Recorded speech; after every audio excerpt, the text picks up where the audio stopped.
hermanos, nuevamente bienvenidos todos este día del Señor. Vamos a ponernos en las manos de Dios para que este día podamos nuevamente ser bendecidos, edificados con su palabra. Oremos.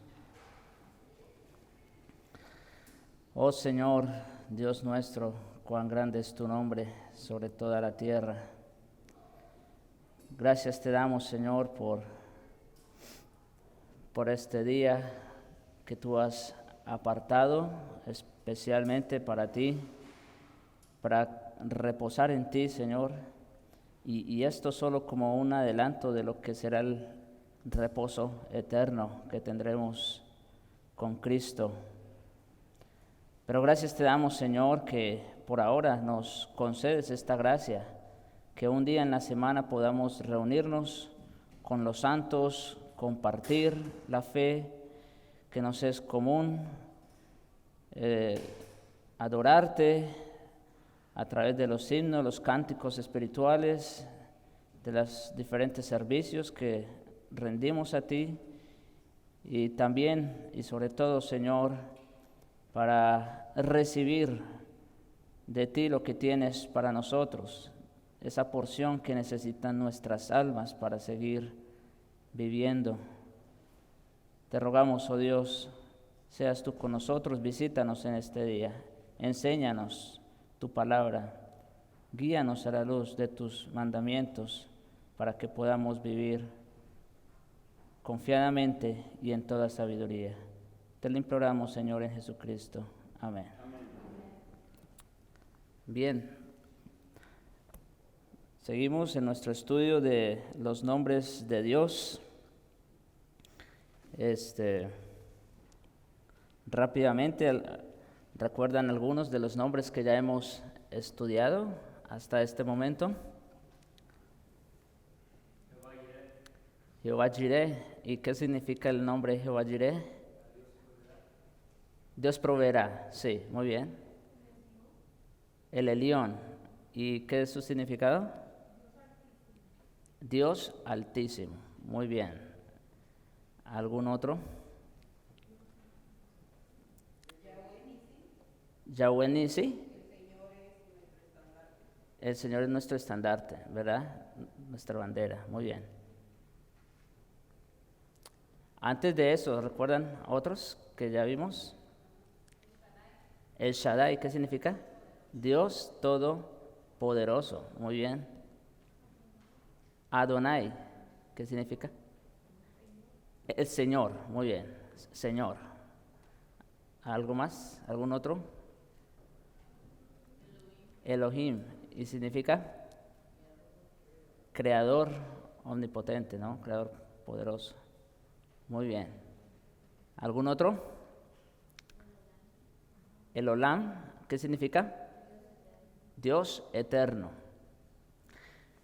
Hay uno que todavía no han mencionado y que es muy importante. Bueno, todos los nombres de Dios son importantes en realidad, pero Jehová, el nombre Yahweh, Jehová, el gran yo soy, o como se le llama en algunas escrituras, o más bien la manera como lo identifican algunos de nuestros hermanos antiguo testamentarios, lo conocían como por el nombre, ¿no? O sea, si había un nombre por el cual se podía identificar, era por ese, ¿no? El gran yo soy, Jehová, Yahweh. Ese era el nombre. Y, es más, los judíos utilizaban o preferían decir el nombre en lugar de pronunciarlo, ¿no? Porque, bueno, por un lado, era imposible pronunciarlo tal cual Dios lo había revelado, era imposible, porque acuérdense que en ese nombre ni siquiera habían vocales, entonces era impronunciable. Y por otro lado, aun cuando ya para de alguna manera tratar de pronunciarlo, le agregaron algunas vocales, sin embargo los judíos se abstenían de pronunciar ese nombre y le decían simplemente el nombre, ¿no? El nombre. Y ya sabían de qué o a qué se estaba refiriendo. Muy bien, hermanos. Vamos a ver algún otro que se me escapa. Eva Jireh. Esto lo vimos la semana pasada, ¿recuerdan? No, hace 2 semanas. Yahweh Rafa, que significa sanador, ¿verdad? Dios sanador. Yahweh Nisi, ese ya lo vimos. Y creo que este todavía no lo hemos visto. Entonces vamos aquí. Este es otro nombre que encontramos en el Antiguo Testamento y es Yahweh Gana o Elcano. Yahweh Gana o Elcano. Y básicamente este nombre significa, como dice ahí, Dios celoso. Dios celoso. Eso significa Yahweh Gana. Así se ha revelado en momentos cuando ha exigido de Israel su única adoración, como un Dios que es celoso, como el esposo que espera de su esposa lealtad exclusiva. Entonces Dios en varias escrituras se ha revelado como ese Yahweh Elgana para dar a entender que Él es un Dios ciertamente único, exclusivo, que no hay otro como Él y por lo tanto es celoso. Es celoso de aquellos que sirven o adoran otros dioses que no son Él. Y eso lo tenemos precisamente en el contexto de la ley. Cuando Dios entrega a Moisés los 10 mandamientos, allá en Éxodo 20, específicamente en el segundo mandamiento, mire cómo dice el verso 5. No los adorarás, está hablando de no tener dioses ajenos delante de mí, ¿verdad? Y luego dice, no los adorarás ni los servirás, porque yo el Señor, tu Dios, soy Dios celoso, Dios celoso. El original allí es Elcano. Yo soy Dios celoso, que castigo la iniquidad de los padres sobre los hijos hasta la 3ª y 4ª generación de los que me aborrecen. Entonces vemos aquí que este nombre de Dios está directamente relacionado con el hecho de que Él es el único ser que merece toda adoración. Cualquier adoración que se rinda a otro que no sea este Dios, se está metiendo con un Dios que es celoso por su nombre, es celoso por su gloria, ¿no es cierto? Por eso dice, y el argumento de que adoremos a Dios exclusivamente es porque yo soy Dios celoso. Esa es la razón. Yo soy un Dios celoso que castigo. Otro momento en el que encontramos este nombre es en Éxodo 34:14, donde dice, pues no adorarás a ningún otro Dios. Volvemos al punto, o es el mismo contexto, ¿sí se dan cuenta? Es en el contexto de la adoración. Dios desea adoración exclusiva para sí mismo. Él no puede ni está dispuesto a compartir su gloria con ningún otro. Ese es el punto. Entonces, adorar a cualquier otra cosa que no sea Dios, eso resulta en incredulidad, resulta en un pecado sumamente grave. Es lo que Pablo condena en Romanos 1 precisamente, que el hombre teniendo conocimiento de Dios no honró a Dios ni le dio gracias, sino que honró a las criaturas, ¿recuerdan? Y dice que por eso la ira de Dios está sobre todo hombre por la impiedad y la injusticia que ellos han hecho. Entonces, aquí vemos en Éxodo 34:14 lo mismo, pues no adorarás a ningún otro Dios, ya que el Señor, y escuchen, cuyo nombre es ¿qué? Celoso. Está claro. Y allí el original dice Elgana, es celoso, es Dios celoso. Muy bien. Entonces, creo que está claro este nombre. ¿A qué hace referencia? Y cuando venimos al Nuevo Testamento, siempre, ya saben, me gusta hacer la comparación de lo que encontramos en el Antiguo y lo que encontramos en el Nuevo Testamento con respecto a estos nombres de Dios. No es que precisamente encontremos estos nombres en el Nuevo Testamento, porque de hecho estos nombres son en hebreo, y el Nuevo Testamento no fue escrito en hebreo, sino en griego y arameo. Pero sí encontramos el concepto de estos nombres en el Nuevo Testamento. Entonces, en el Nuevo Testamento, allá en Juan capítulo 2, versículos 13 al 17, vemos al Señor Jesucristo actuando precisamente en celo, actuando en celo, tal como Dios lo dijo desde el Antiguo Testamento: no adorarás a otros dioses, no te harás imagen ni ninguna semejanza, porque yo soy tu Dios, yo soy Dios celoso. Y aquí vemos al Señor actuando en celo, porque la casa de Dios, el lugar más exclusivo de Dios, o sea, donde Dios había decidido habitar en medio de la congregación de Israel, en el templo, ¿qué habían hecho con ese lugar de adoración? Lo habían convertido en una plaza de mercado. ¿Sí? Y entonces el Señor Jesucristo actuó en celo. Mire cómo dice Juan 2, versículos 13 en adelante. Estaba cerca la Pascua de los judíos y subió Jesús a Jerusalén y halló en el templo, en ese lugar sagrado, único, exclusivo para la adoración a Dios, a los que vendían bueyes, ovejas, palomas y a los cambistas allí sentados. Ahora, se entiende que, por ejemplo, habían personas que venían desde muy lejos y costaba que traer el animal y todas estas cosas. Entonces habían adoptado la costumbre de que, para que evitar esa molestia, se puede decir, entonces pues se la vamos a poner más fácil, los vamos a vender aquí, en la entrada del templo. Pero el problema no era solo eso. El problema era lo que ya ellos habían convertido, este tipo de práctica. Dice que vendían bueyes, ovejas, palomas y a los cambistas allí sentados. En otras palabras, vemos que esto lo habían convertido en un negocio, ¿no es cierto? Ciertamente lo habían convertido en un negocio. Entonces, por un lado empezaban a cobrar más caro lo que eran los animales y todo esto. Y mire lo que eso causó o provocó en el Señor. Versículo 15. Y haciendo un azote de cuerdas, o sea, acuérdense, eran como tiendas de campaña y eso, donde tenían todo.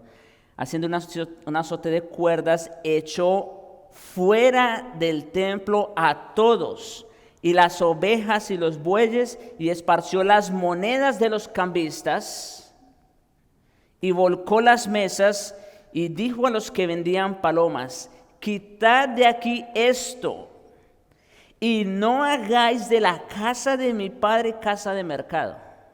¿Sí? El Señor es un Dios celoso, y por eso hizo esto, porque habían hecho de la casa del Señor una plaza de mercado.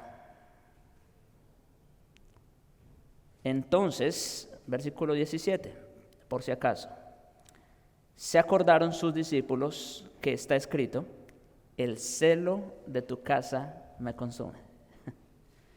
¿Qué fue lo que provocó al Señor a hacer todo esto? El celo por la casa del Señor. Bien, entonces esto en cuanto a Yahweh Gana o Elcano, o Dios celoso.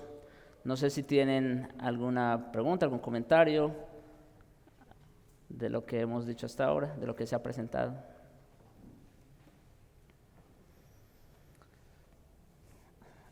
¿Está claro? ¿Estamos de acuerdo? Ok. Sí, mira, es bien importante que Es un tema, el celo de Dios, ¿verdad? Que ha llevado mucha controversia en las iglesias reformadas, en todas las iglesias, pero más en la reforma, porque existe un celo santo por la doctrina, que Dios hace que el creyente por naturaleza, la parte interna, el hombre espiritual, el Espíritu de Dios rechaza el pecado y tiene una reacción contra el pecado tremenda, ¿verdad? Entonces, siempre tenemos que ver eso y en ese sentido nosotros también tenemos ese celo santo por el Señor. Pero también existe un celo malvado, legalista, donde la gente simplemente es cruel con todos los que no hacen lo que ellos hacen. Dominan 2, 3 pecados y cuando la gente no los domina se los comen, o sea, están furiosos por eso. Porque los dos, y ellos están llenos de maldad por otro lado, pero los 2, 3 que ellos controlan no se los pueden ver a ninguno. Entonces ese es un celo malo, no lo confundamos y no nos justifiquemos de eso. Pero el celo por la santidad de Dios lo siente el Espíritu que mora dentro del verdadero creyente. Por esa razón es imposible que vemos nosotros que un pecador abierto, una persona tan malvada, que llega a un caso como un homosexual que comete tantos pecados, nosotros podamos tener un compañerismo, amarlo como a nosotros mismos, o que sea él un prójimo para nosotros, no lo es. Entonces en ese sentido hay que tener claro, porque también a veces cuando vemos eso en contra, hay hermanos que se alegran y se gozan tanto entre la maldad que ni parece que son creyentes, disfrutan, los ves, se disuelven con ellos con una tranquilidad y empiezan a hablar igual que ellos, a portarte igual que, dices tú, wow, ¿dónde está el celo por Dios? Yo no se lo veo a ese hermano, ¿verdad? Hay que entender bien esas dos partes. El celo de Dios lo produce el Espíritu Santo morando dentro de nosotros y nos pone inquietos y nos hace que nos entristezcamos al estar en compañerismo con la maldad. Pero el celo perverso de nosotros es crítico y malvado cuando nosotros nomás estamos criticando externamente, ¿verdad? Entonces es difícil ese tema, la verdad, pero yo creo que debido a la importancia, porque si nos justificamos que Dios es un celoso y celoso y lo es. Me acuerdo del caso tan grande de cuando Dios, cuando el pueblo de Israel estaba teniendo relaciones en números con otras mujeres moabitas, había una mortandad de 24,000 personas y Fines agarró la espada y traspasó a 2 hombres que habían fornicado, un hombre que había fornicado con otra mujer que no era israelita, y dice que cuando pasó eso, Dios paró la mortandad y Dios descansó porque su celo fue apaciguado cuando Fines actuó celosamente en defensa de la sana doctrina. Así es. Sí, ciertamente el hombre, aún creyente, por su pecado, por el remanente de pecado, siempre tiende a ser desequilibrado o tiende a irse al legalismo, actuando en celos absurdos simplemente porque no van de acuerdo a lo que él en su sabiduría considera que es lo que se debe hacer. Y ciertamente todos tenemos una lucha, una batalla con el pecado, pero es cierto también, como dice el pastor Ricardo, es algo que el Señor da, no es algo que se impone a la fuerza, no es algo que se impone sobre los demás. O sea, si yo no tengo problema con el vino, por ejemplo, pero yo no soy quien para imponer en los demás cierta cosa, cierta práctica, o ponernos como jueces, ¿no? de los demás. Pero por otro lado también es verdad que hay personas que dicen ser creyentes y no parecen serlo, porque es verdad que se confunden entre los del mundo y no hay ninguna distinción. Entonces ahí ya es diferente la cosa. Sí, hermano. En el paralelo de Mateo, que es sobre esta enseñanza ahí, él dice que mi casa es casa de oración. Entonces ellos lo habían transformado en un mercado, ¿ves? Y no era casa de oración. Entonces esas animales que estaban ahí eran para sacrificio, para cubrir sus pecados. Pero podemos ver que no era un cambio genuino, sino era como una hipocresía para cubrir esos pecados. Entonces por eso era también el celo de Jesús. Eso va muy de acuerdo, por ejemplo, con lo que le vemos también en Isaías. Y bueno, el Señor Jesucristo trae ese texto también, refiriéndose a la hipocresía, ¿no?, con la que estaban actuando muchos judíos. Ellos creían que por el simple hecho de venir al templo y ofrecer un sacrificio, o sea, de alguna manera, como el tipo de pensamiento que muchas veces se maneja en el mundo, el que peca y reza empata, ¿no? Y entonces ya lo habían convertido, o sea, en una práctica el hecho de que, bueno, con tal de que ofrezca el sacrificio, pues entonces yo puedo seguir en mi pecado. Y por eso el Señor los tilda de hipócritas. O sea, como digo, en Isaías el Señor dice que ya le da asco, que está hastiado, no porque Él no lo haya mandado, sino por la forma que ellos le habían dado a ese sistema de sacrificio. O sea, ellos ya se estaban resguardando en eso para seguir una vida de pecado. Uh-huh. Una corrección para que me la hagan a mí, ¿no? Si estoy equivocada acá o errónea en esto que interpreto, pues la escritura en esta parte donde dice, Señor, quitad de aquí esto y no hagáis de la casa de mi padre casa de mercado. ¿Sabe? En aquel tiempo, ¿verdad?, que era el templo o la iglesia era física, pero como ahora somos templo de Dios, yo lo puedo ver de la manera en lo que son mis pecados, pues. ¿Sabe? En lo que Dios me dice a mí, quita todas estas cosas que pues son de tropiezo y que son como, no me adoran, pues. Uh-huh. En lo respecto personalmente como casa de Dios que soy. Sí. Ciertamente, hermana, estamos de acuerdo que el templo de Dios en el nuevo pacto ahora es la iglesia. Entonces, siendo que eso es una realidad, ciertamente también, digamos, de alguna manera somos exhortados a quitar toda esa inmundicia, ese pecado, esa maldad que hay en nosotros como templo del Espíritu Santo. Es por eso que el Espíritu se entristece cuando pecamos, porque nosotros somos templo de Dios y en el templo de Dios no puede haber pecado, pero cuando caemos, ¿qué pasa? Hay contrición, hay tristeza. Entonces, sí, hermana, definitivamente que eso tiene una aplicación para nosotros en ese contexto. Muy bien. Ok, vamos a avanzar otro poco. Otro nombre que encontramos en el Antiguo Testamento es Yahweh Makadeshem. Yahweh Makadeshem. Y significa el Señor que santifica. El Señor que santifica. El Señor quien nos aparta para Él. El Señor quien nos santifica y quien nos purifica. Eso básicamente significa Yahweh Makadeshem. Y esto es interesante, este nombre es bien importante, porque ciertamente el Señor nuestro Dios nos manda a ser santos, ¿no es verdad? Tenemos en varias escrituras el mandamiento de Dios a que seamos santos como Él es santo. Aquí tenemos uno de ellos y vamos a ver específicamente cómo entenderlo. Por ejemplo, en Éxodo 31:13 leemos: en verdad vosotros guardaréis mis días de reposo, porque es señal entre mí y vosotros por vuestras generaciones. Entonces, acuérdense que la señal del antiguo pacto era el día de reposo. Eso era algo característico de la nación de Israel. O sea, si había algo que los caracterizaba a ellos, era porque 6 días trabajaban y el 7º día era de reposo para el Señor. Pero sigue diciendo: porque señal es entre mí y vosotros por vuestras generaciones, para que sepáis que yo soy Jehová que os santifico.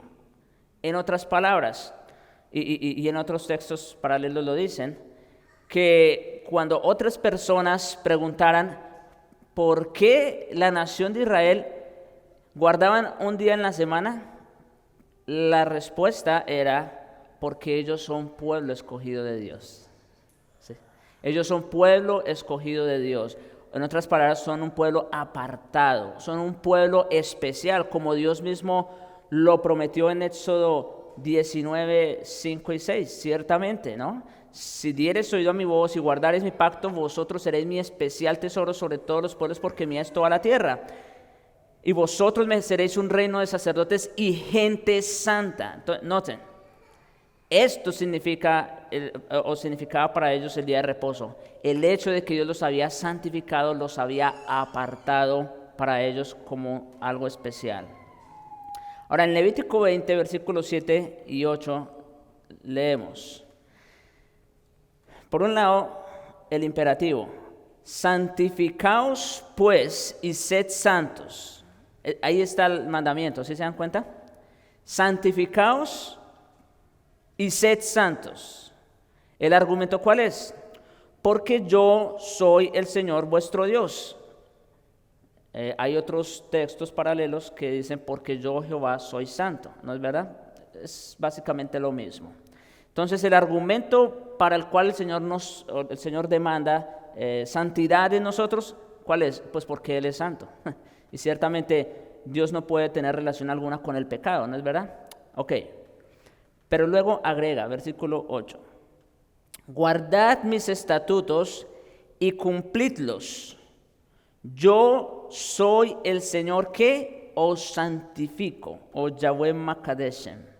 Yo soy el Señor que os santifico. Entonces, es interesante, como digo, que por un lado tenemos el mandamiento de ser santos, como Dios es santo, pero ahora aquí tenemos un indicativo, y es porque yo soy el Señor que os santifico. ¿Sí? ¿Se dan cuenta? Entonces, la pregunta que surge es, bueno, entonces, ¿en dónde o en quién radica el poder para ser santos?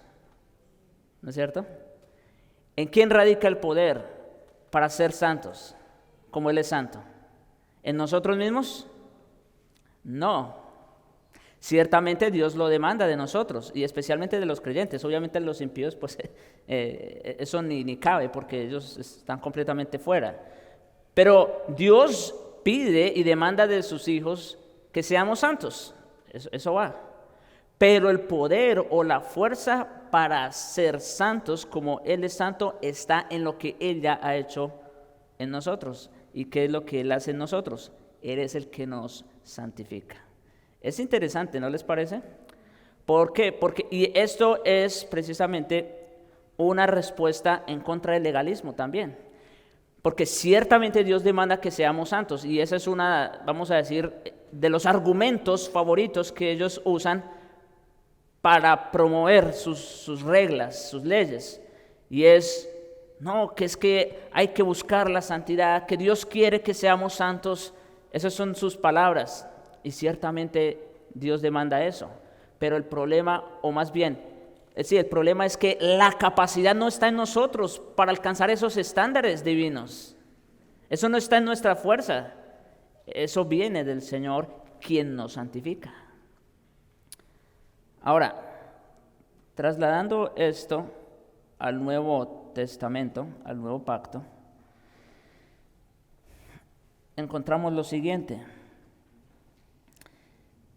Nosotros, mis hermanos, hemos sido apartados, hechos santos y redimidos por la sangre de Jesucristo, nuestro Jehová Makadesh.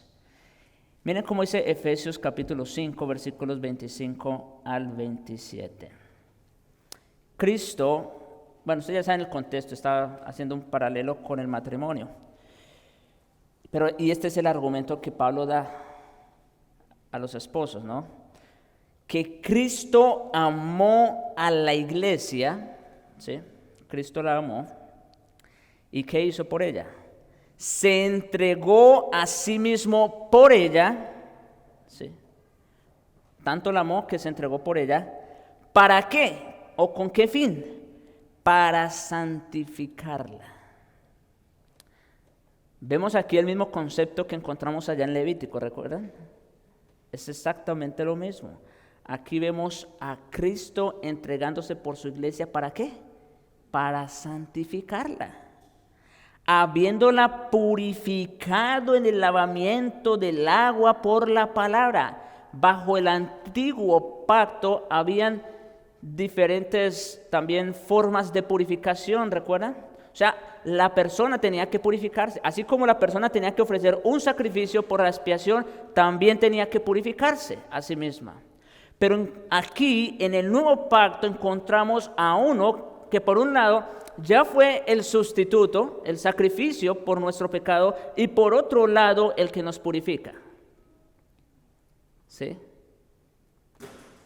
Nos purifica en el lavamiento del agua, por la palabra. Y noten el propósito de todo esto, a fin de presentársela, a fin de presentársela a sí mismo, una iglesia gloriosa, hermosa, que no tuviese mancha, ni arruga, ni cosa semejante, sino que fuese, ¿qué? Santa y sin mancha.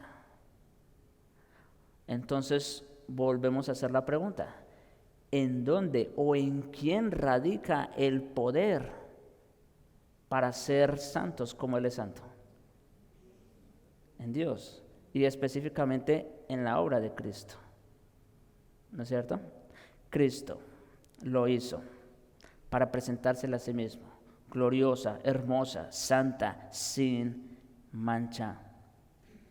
Dios aparta un pueblo escogido, santo para Dios, un real sacerdocio, un pueblo propio. Dios lo aparta. Eso significa el término santificar, de hecho, es apartar. Él limpia nuestro pecado, nos ayuda a madurar. Él lo hace.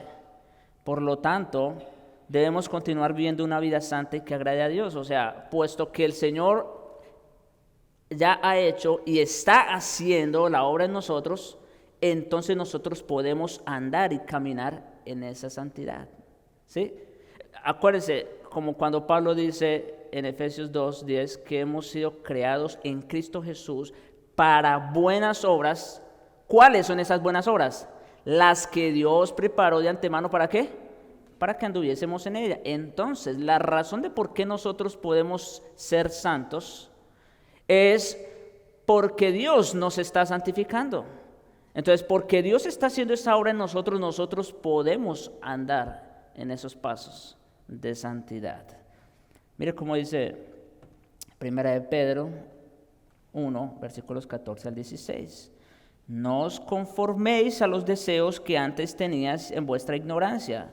Es una orden, un mandamiento a no conformarnos a este mundo, a no conformarnos a esas prácticas que teníamos estando bajo el viejo hombre, no conformarnos a esos deseos que teníamos antes, sino como aquel que os llamó es santo, sed también vosotros santos en toda vuestra manera de vivir, porque escrito está, sed santos porque yo soy santo, pudiéramos decir, porque yo soy Jehová que os santifico. Entonces, mis hermanos, creo que y esto nos ayuda a aclarar un poco el tema de la santificación, ¿no es cierto? Ciertamente, nosotros todos los creyentes hemos sido justificados por Dios, ya tenemos, vamos a decir, un estatus de santidad posicional delante de Dios, por eso ya no hay condenación para el que está en Cristo. Pero también es verdad que el creyente regenerado ahora sigue un camino, y ese camino se llama la santificación. Pero aún en ese proceso de santificación no estamos solos. Dios es el que nos guía, Dios es el que nos ayuda, el que nos capacita y el que nos santifica finalmente. En nosotros no hay ningún poder. Es más, ni siquiera la ley misma tiene el poder de santificar. La ley simplemente dice, no matarás, pero no tiene ningún poder para quitar ese pecado del hombre. La ley dice, no cometerás adulterio, pero la ley en sí misma no tiene poder para no cometer el adulterio. Es Dios, por su Espíritu, el que nos capacita para andar en esa santidad. Y por supuesto, va a llegar el momento cuando estemos con el Señor en que ya tendremos una santificación completa, definitiva, ya no tendremos lucha con el pecado. Bien, hermanos, hasta aquí entonces nuestro Yahweh Makadeshem, el Señor que santifica. No sé si tienen alguna pregunta, comentario en torno a esto. Sí, hermano. Entonces, básicamente, nosotros no agregamos nada a la salvación, sino la salvación viene directa de Dios hacia nuestra vida, ¿verdad? Correcto. Es todo Jesucristo, cero yo. Eso es lo que yo entendí. Amén. ¿Y sabe por qué es así? Para que de esa manera solo Dios se lleve toda la gloria. Porque si hay algo que nosotros pudiéramos aportar en nuestra salvación o incluso en nuestra santificación, entonces nosotros podríamos robarle a Dios un 0,1%, pero eso es imposible. Nosotros no podemos robarle absolutamente nada al Señor, no podemos robarle gloria. La gloria le pertenece a Él porque Él es el que lo hace. Ciertamente, así es. Espero haya quedado claro el punto, ¿no?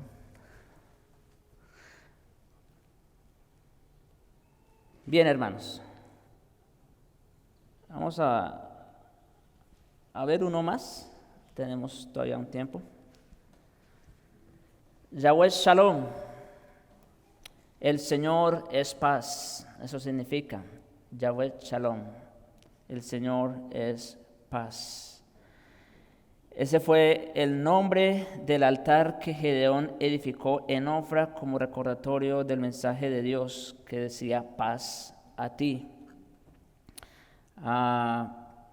Esto ocurrió precisamente cuando Dios llama a Gedeón para que él ocupe esa posición de juez sobre la nación de Israel, ¿no es cierto? Para que interceda por el pueblo de Israel. Y entonces en Jueces 6, versículos 22 al 24 encontramos lo siguiente. Al ver Gedeón, que era el ángel del Señor en el Antiguo Testamento, en esto están de acuerdo la mayoría de los exégetas, se refiere a Cristo preencarnado. Entonces, al ver Gedeón, que era el ángel del Señor, dijo, y ciertamente estoy de acuerdo con esa interpretación también porque dice lo mismo que dijo Isaías cuando tuvo la visión, ¿recuerdan? De Dios en el cielo y sus faldas que llenaban el templo. ¿Qué fue lo que dijo Isaías? ¡Ay de mí! Se maldijo a sí mismo, ¿verdad? Porque siendo un hombre inmundo de labios, todo esto. ¿Y qué dice Gedeón aquí? ¡Ay de mí, Señor Dios! Se maldijo a sí mismo Gedeón. O sea, al tener este encuentro tan sublime con el Señor, la primera reacción que tuvo fue, ¡ay de mí! Porque ahora he visto al ángel del Señor, al Señor Jesucristo, preencarnado, cara a cara. Esto fue una visión muy grande, muy gloriosa, ¿no es cierto? Pero, como digo, quiero llamar la atención en algo aquí. Noten que todas las veces que un santo en el Antiguo Testamento tuvo un encuentro personal con Dios, llámese Abraham, llámese Moisés, llámese Gedeón, llámese Isaías, llámese el que se llame. Todos los que tuvieron un encuentro personal con el Señor y vieron el resplandor de su gloria cara a cara, o sea, aunque ciertamente es algo muy glorioso, todos se maldijeron a sí mismos, todos se humillaron ante a sí mismos, porque es que delante del Señor, que es todopoderoso, que es 3 veces santo, delante de este Dios que es altísimo, sublime, la única reacción natural que puede surgir de alguien, aunque sea santo, es una maldición sobre sí, es ver su pecado delante de este Dios. Eso lo vieron todos los santos que tuvieron un encuentro personal con el Señor. Sin embargo, note lo que sigue. Gedeón se maldice a sí mismo porque vio al ángel del Señor cara a cara. Pero miren lo que sigue inmediatamente después. Y el Señor le dijo, la paz sea contigo. No temas, no morirás. Básicamente es lo mismo que ocurrió con el profeta Isaías. Después de que él se maldice a sí mismo y todo esto, ¿qué sucedió? ¿Recuerdan? Dice que vino un ángel directamente del trono con un carbón encendido y tocó sus labios, ¿verdad? Y lo sanó. Ahora, ¿qué significa el carbón tomado del altar? Pues significa que hubo un sacrificio, ¿verdad? Un sacrificio. Y nosotros, obviamente, en el nuevo pacto ya entendemos de qué se trata el sacrificio.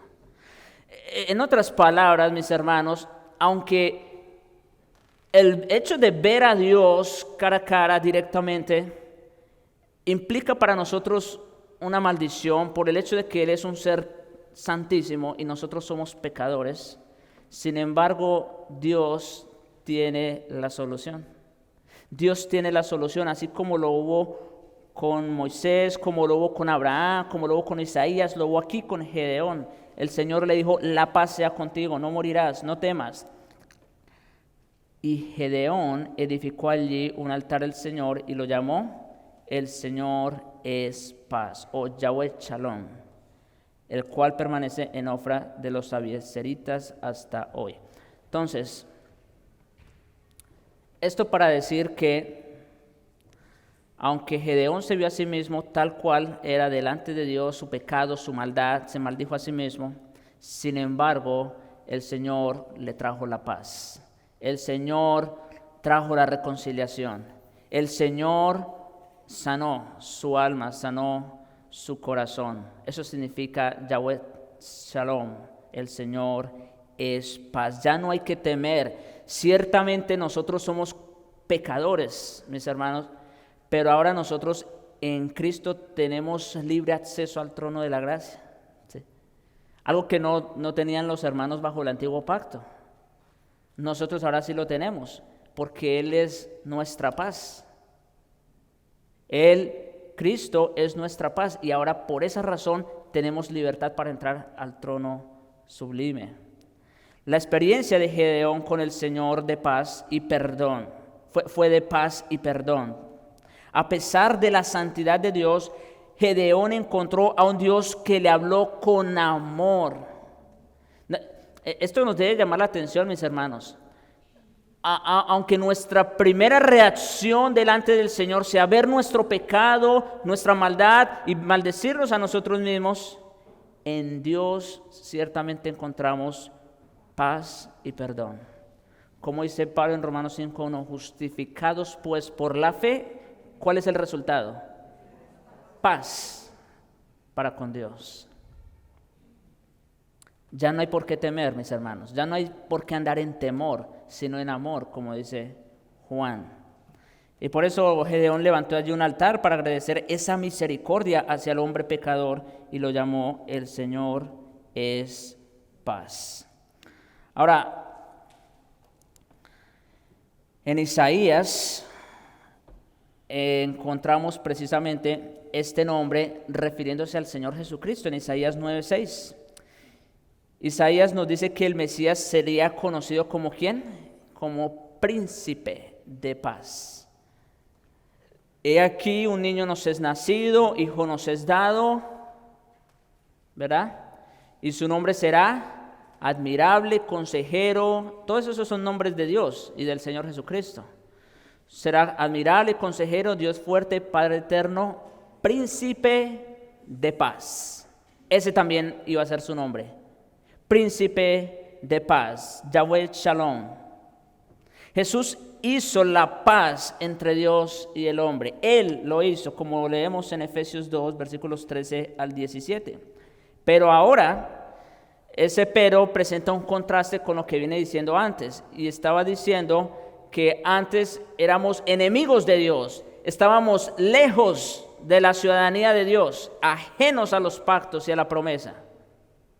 Pero ahora en Cristo Jesús, vosotros que en otro tiempo, y está hablando específicamente de los gentiles, vosotros que en otro tiempo estabais lejos, que dice, habéis sido hechos cercanos. ¿Cómo? Por la sangre de Cristo.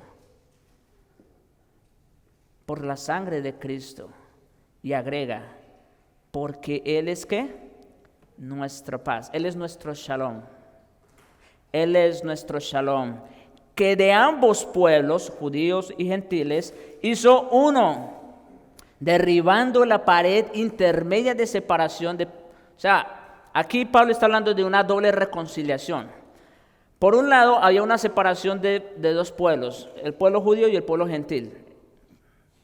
Y dice que Dios derribó esa pared de separación que había entre judíos y gentiles. Ya no hay esa pared o ese muro. Ahora todos pueden entrar al mismo lugar. En el templo había una separación, ciertamente, ¿no?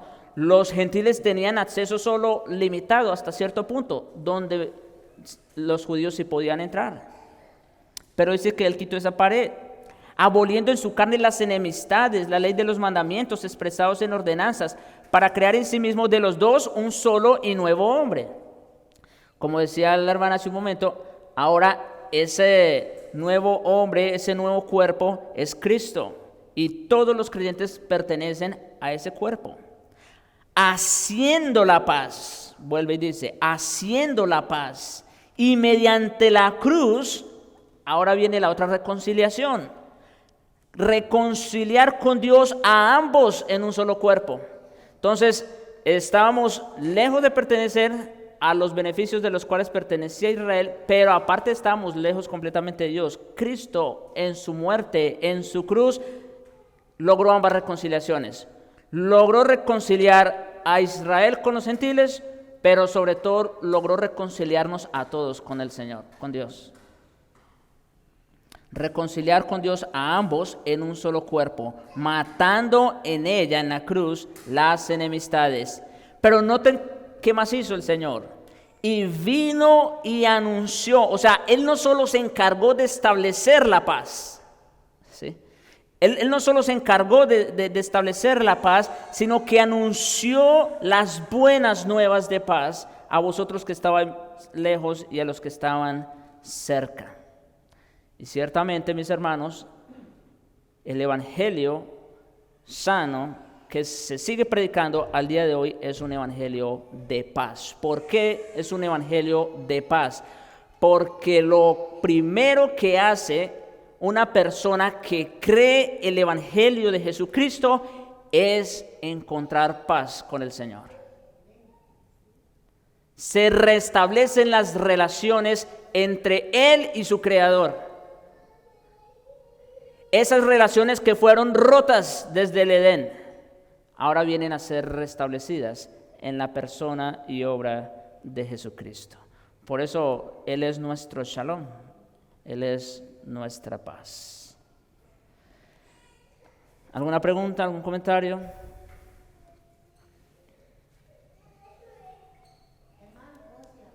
Claro.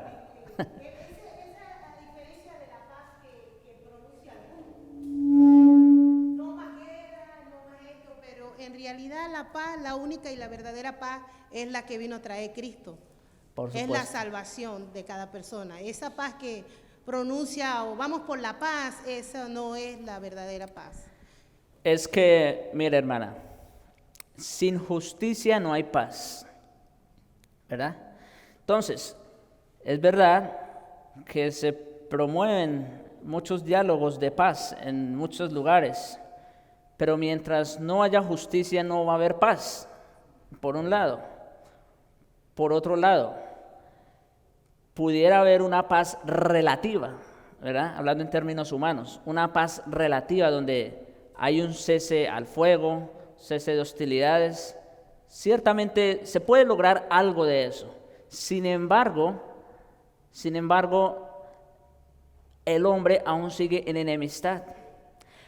Hoy día hacen paz y mañana, ¿qué ocurre? Hay guerra. Sí.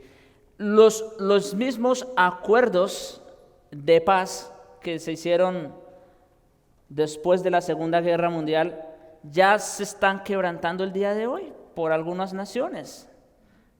¿No es cierto? Ustedes saben de qué estamos hablando, la realidad sale a la luz. Entonces, es una paz relativa, ¿no? Pero la paz de la que estamos hablando, esa es la verdadera paz.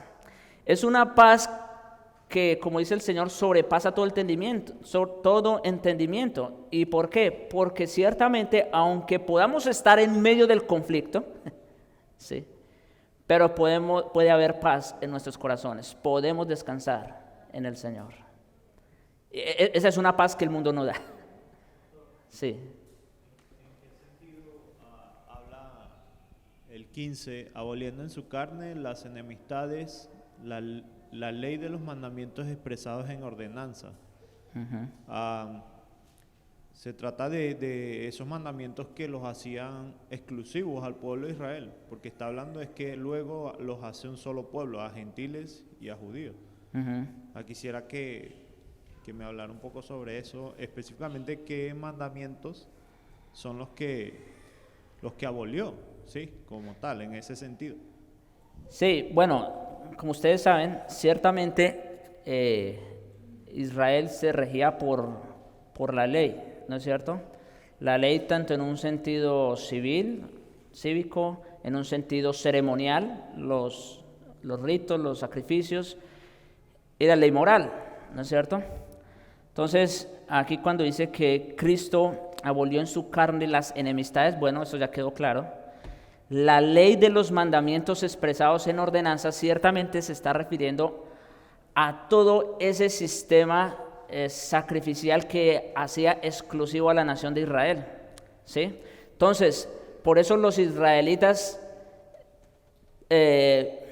no tenían ninguna, o sea, eran exclusivos en ese sentido, y con razón, porque Dios los había escogido en esa manera. Pero por otro lado, ellos ya habían llegado al colmo de despreciar a las demás naciones, de despreciarlas por no ser como ellos. Por no ser como ellos, ¿en qué sentido? En este sentido, en que ellos tenían un sistema de ley dado por Dios, ¿no es cierto?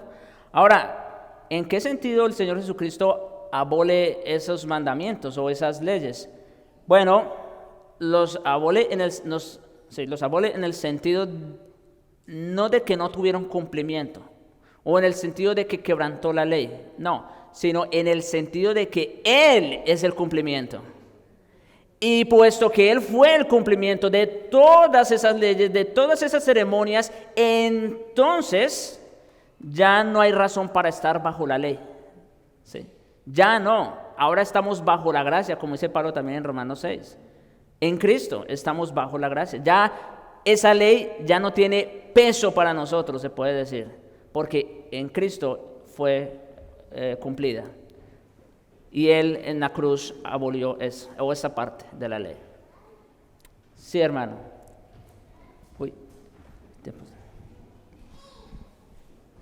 Hablando sobre eso, cuando el Señor se le aparece a sus discípulos, está en el libro de Lucas, en el versículo 36 de 24, capítulo 24, versículo 36.